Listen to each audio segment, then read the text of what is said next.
తెలంగాణ రాష్ట్రంతో పాటు రెండు తెలుగు రాష్ట్రాలు చాలా ఉత్కంఠంగా ఎదురు చూస్తున్నటువంటి ఏదైతే ఉందంటే అది జూబ్లీహిల్స్ ఉప ఎన్నిక మాత్రమే. ఎందుకంటే కాంగ్రెస్ పార్టీ అధికారంలోకి వచ్చిన తర్వాత ఇప్పటి వరకు ఎటువంటి ఎన్నికలు జరగలేదు. స్థానిక సంస్థల ఎన్నికలు కూడా బీసీ రిజర్వేషన్ల అంశం మీద పదే పదే వాయిదాలు పడుతూ కోర్టు తీర్పుతో ఆ ఎన్నికలు వెనక్కిపోవడం మనం అందరం చూసిన విషయమే. అలాంటి తరుణంలో వచ్చినటువంటి ఎన్నికలు అంటే ఇంతకు ముందు సికింద్రాబాద్ కంటోన్మెంట్ ఎన్నికలు వచ్చినప్పటికీ కూడా కాంగ్రెస్ పార్టీ అధికారంలోకి వచ్చినప్పుడు కొత్తలో వచ్చినటువంటి ఎన్నిక అంటే దాదాపు కాంగ్రెస్ పార్టీ అధికారంలో వచ్చిన 6 నెలల లోపు వచ్చినటువంటి కంటోన్మెంట్ ఎన్నిక సికింద్రాబాద్. అప్పుడు గత అసెంబ్లీ ఎన్నికల్లో దాదాపుగా కాంగ్రెస్ పార్టీకి ఒక్క సీటు కూడా లేదు గ్రేటర్ హైదరాబాద్ పరిధిలో. అలాంటి సమయంలో కంటోన్మెంట్ తమ ఖాతాలో వేసుకోవాలనుకుంది, సక్సెస్ అయింది కాంగ్రెస్ పార్టీ. అదేవిధంగా ఇప్పుడు జూబ్లీహిల్స్ ఉప ఎన్నిక మాగంటి గోపీనాథ్ అకాల మరణంతో వచ్చినటువంటి ఎన్నికను కూడా దాదాపుగా కాంగ్రెస్ పార్టీ ఖాతాలో వేసుకోవాలనే ప్రయత్నాల్లో భాగంగా దీనికి ఈ రోజున జూబ్లీహిల్స్ అసెంబ్లీ నియోజకవర్గం కాంగ్రెస్ పార్టీ దక్కించుకోవడంలో ప్రధానమైనటువంటి అంశాలు చూసుకున్నట్టయితే నవీన్ యాదవ్ ని నుంచోబెట్టడం. నవీన్ యాదవ్ ని కాంగ్రెస్ పార్టీ అభ్యర్థిగా ఎప్పుడైతే నుంచోబెట్టారో దాదాపుగా గెలుపు ఖాయమైనటువంటి వాదన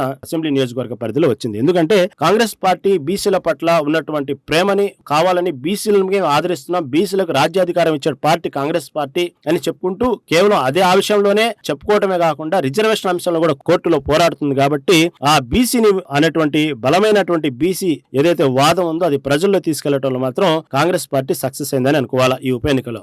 దానికి కారణం మొదటి స్టెప్ నవీన్ యాదవ్ అని ఒక బీసీ అభ్యర్థిని బరిలో దింపటం.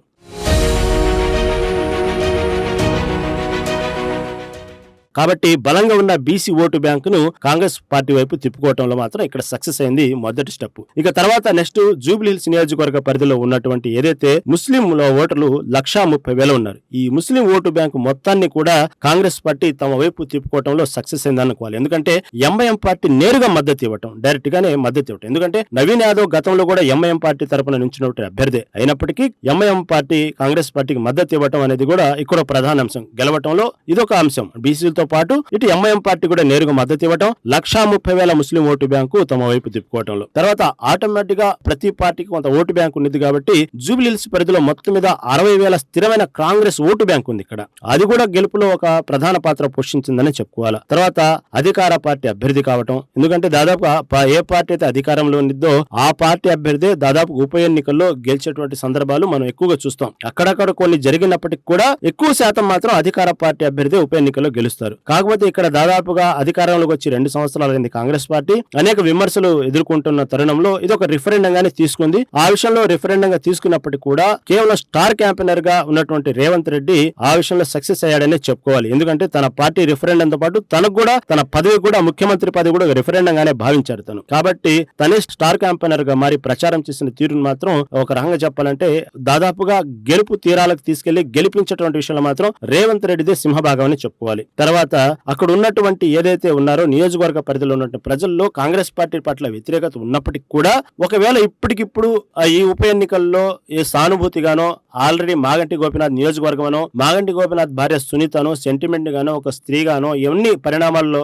నేపథ్యంలో పరిగణనలోకి తీసుకొని ఒకవేళ బీఆర్ఎస్ పార్టీకి ఓటు వేస్తే పెద్దగా భవిష్యత్తులో ఈ 2-3 ఏళ్లు దాదాపుగా అభివృద్ధి కార్యక్రమాలు ఏం జరగవు కాబట్టి పథకాలు కూడా పోతాయన్న ఒక భయము, తర్వాత అభివృద్ధి కూడా జరగదన్న ఒక కారణం చేత కూడా కొంతవరకు తటస్థులు దాదాపుగా కాంగ్రెస్ పార్టీ వైపే మొగ్గు చూపారు. ఎందుకంటే డైరెక్ట్ గానే అక్కడ చెప్పడం ప్రచారంలో జరిగింది. ఎందుకంటే ఒకవేళ అధికారంలో మీరు బీఆర్ఎస్ పార్టీకి ఓటేసినా అది వేస్ట్, దానివల్ల 2-3 సంవత్సరాలు ఎటువంటి అభివృద్ధి కార్యక్రమాలు నియోజకవర్గ స్థాయిలో జరగదు అనేటువంటి విషయాన్ని చెప్తుంటే పాదు పథకాలు కూడా పోతాయనేటువంటి భయాన్ని కూడా అక్కడ ఉన్నటువంటి స్థానికులు ఒక అవగాహనకు వచ్చారు. దాన్ని బట్టి కూడా కొంతవరకు గెలుపు బాటలో ఇదొక తోడ్పాటు అనే చెప్పుకోవాలి. తర్వాత ప్రజలకు అందుబాటులో ఉండటం, స్థానికుడు అవ్వటం. ఎందుకంటే నవీన్ యాదవ్ ఎవరో తెలుసు, పదే పదే నవీన్ యాదవ్ లేచినప్పటి నుంచి ఆ పరిసర ప్రాంతాల్లోనే అక్కడున్న యువతతో ఎక్కువగా తిరుగుతూ ఉంటారు. ఆ యువతకు కావాల్సినటువంటి సహాయ కార్యక్రమాలు ట్రస్ట్ ద్వారా అనేక కార్యక్రమాలు చేయడం, అక్కడ ఉన్నటువంటి దాదాపు ప్రతి వ్యక్తిని పేరుతో పిలిచేటువంటి పరిచయాలు ఎక్కువగా ఉన్నాయి నవీన్ యాదవ్. ఇది కూడా గెలుపుకు ఒక అవకాశం. తర్వాత పార్టీలకు అతీతంగా జనం మద్దతు, అతను పార్టీలకు అతీతంగా అంటే దాదాపు అక్కడ చూసుకుంటే ఎంఐఎం పార్టీ కానివ్వండి ఈ పార్టీలన్నీ కూడా మద్దతు ఇచ్చినప్పటికీ కూడా మిగతా అక్కడ ఉన్నటువంటి కొన్ని సొసైటీలు ఇవన్నీ కూడా అక్కడ ఉన్నటువంటి సెటిలర్స్ కానివ్వండి, అక్కడ ఉన్నట్టు కొన్ని సంఘాలు కానివ్వండి పార్టీలకు అతీతంగా నవీన్ యాదవ్ మద్దతు ఇవ్వడం కూడా కలిసి వచ్చిన అంశమే. చెప్పుకోవాలి. వీటన్నిటికీ మించి సీఎం రేవంత్ రెడ్డి ప్రచారం, ఒక్క అవకాశం ఇద్దామని జనం కూడా భావించడం, ఇది మాత్రం ప్రధానం అనుకోవాలి. ఎందుకంటే నవీన్ యాదవ్ ఇప్పటికీ 3 సార్లు ప్రయత్నాలు చేయడం కాబట్టి 3సారి నుంచున్నారు. 2 సార్లు మాత్రం డైరెక్ట్ గా ఎన్నికల బరిలో నుంచి ఓడిపోవడం జరిగింది. 3సారి ప్రయత్నించి విఫలం అవటం జరిగింది. 3సారి ఎన్నికల్లో నుంచుంటున్నారు. ఇదే కాబట్టి దాదాపుగా ఆ నియోజకవర్గాలు ఎవరిని కదిలించినా మొదటి నుంచి ఈ నియోజకవర్గాన్ని అంటిపెట్టుకుని ఉన్నాడు. కాబట్టి ఒక్కసారి అవకాశం ఇద్దాం అనేటువంటి విషయం మాత్రం చాలా వరకు ఆ విషయం జనాల్లో చొచ్చుకోపోయడం మాట వాస్తవం. అది తర్వాత సునీతకు వ్యతిరేకంగా పనిచేసిన కమ్మ కులస్తులు ఎక్కడ కూడా చాలా తెలివితేటలుగా రేవంత్ రెడ్డి ముందుగానే ఎవరైతే సెటిలర్స్ ఉన్నారో, ఎక్కువగా కమ్మ కులస్తులు ఉన్నారో నియోజకవర్గం వ్యాప్తంగా, వాటి నోటి గుండానే మద్దతు ప్రకటించడం నవీన్ యాదవ్ ఈ విషయంలో సక్సెస్ అయ్యారు రేవంత్ రెడ్డి అని చెప్పుకోవాలి. తర్వాత ఇంకొక ప్లస్ పాయింట్ సినీ కార్మికులు. అక్కడ ఉండేటువంటి సినీ కార్మికులు ఎక్కువ ఈసబ్గూడ, కృష్ణానగరి పరిసర ప్రాంతాల మొత్తం కూడా సినీ కార్మికులు ఉంటారు. వాళ్ళకు మద్దతు ఇవ్వటం, ఈ ఎన్నికల ప్రచారంలో భాగంగా వాళ్ళకి కావాల్సిన వరాలు ఇవ్వటం, వాళ్ళకు ఏదైతే పెద్ద పెద్ద స్టార్స్ ఎవరైతే ఉన్నారో వాళ్ళు తీసుకున్నటువంటి రెమ్యునరేషన్ లో వీళ్లకు 20% ఇస్తానని చెప్పడం, అదేవిధంగా ఇచ్చేలాగా నేను చేస్తానని చెప్పడం, అదేవిధంగా సినీ కార్మికుల పిల్లలకు మంచి ఇంటర్నేషనల్ స్థాయి స్కూల్స్ నిర్మిస్తానని చెప్పడం, సినీ కార్మికులకు హక్కులు చేర్చుకోవడంలో కూడా సీఎం రేవంత్ రెడ్డి సక్సెస్ అయ్యారని చెప్పుకోవాలి. అదేవిధంగా కాంగ్రెస్ పార్టీ గెలుపుకు మాత్రం ఇదొక కారణం అని కూడా చెప్పుకోవాలి. ఏదైతే కాంగ్రెస్ టీడీపీ ఓట్లు సాయం చేశారని కూడా చెప్పుకోవాలి. ఎందుకంటే అక్కడ ఏపీ సంబంధించినట్టు వారు కానివ్వండి, టీడీపీ సంబంధించిన ఓట్లు కానివ్వండి. ఎందుకంటే ఇక్కడ మాగంటి గోపీనాథ్ ఇన్నిసార్లు గెలిచారంటే కారణం మొదటిసారి గెలిచింది టీడీపీ అభ్యర్థిగా, మిగతా 2 సార్లు ఒకసారి టీఆర్ఎస్ ఒకసారి బీఆర్ఎస్ అభ్యర్థి గెలిచారు. కాబట్టి ఎక్కువగా మాగంటి గోపీనాథ్ ఆదరించేది కూడా టీడీపీ ఓట్లే. ఆ టీడీపీకి ఇటు పక్క రేవంత్ రెడ్డికి గతంలో ఉన్నటువంటి రాజకీయ పరిచయాలు, వాళ్ళకు ఉన్నటువంటి సాహిత్యం కారణం కూడా టీడీపీ డైరెక్ట్ గా రేవంత్ రెడ్డి వ్యతిరేకంగా పనిచేయలేకపోయి, రేవంత్ రెడ్డిని కాదనుకోలేకపోయి. ఎందుకంటే ఇక్కడ కూటమిలో ఉన్నటువంటి ఏదైతే బీజేపీ పార్టీని కూడా కాదని రేవంత్ రెడ్డికే టీడీపీ ఓట్లు సాయం చేయడం కూడా, దాంతో పాటు ఏపీ టీడీపీ నేతలు కూడా వాళ్ళకున్నటువంటి పరిచయాలు ఇటు సోషల్ మీడియా ద్వారా కానివ్వండి, వాళ్ళకున్న వాట్సాప్ గ్రూపుల ద్వారా కూడా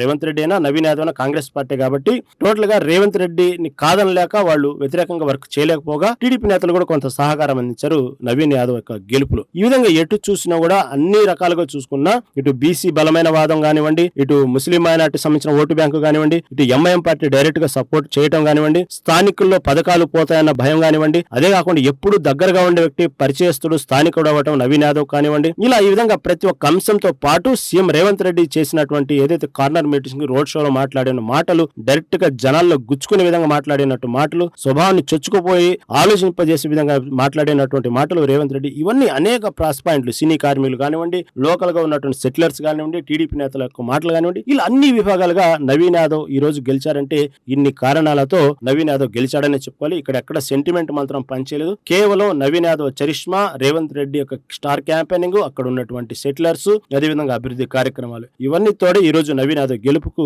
బాసట వేసిందని చెప్పుకోవాలి.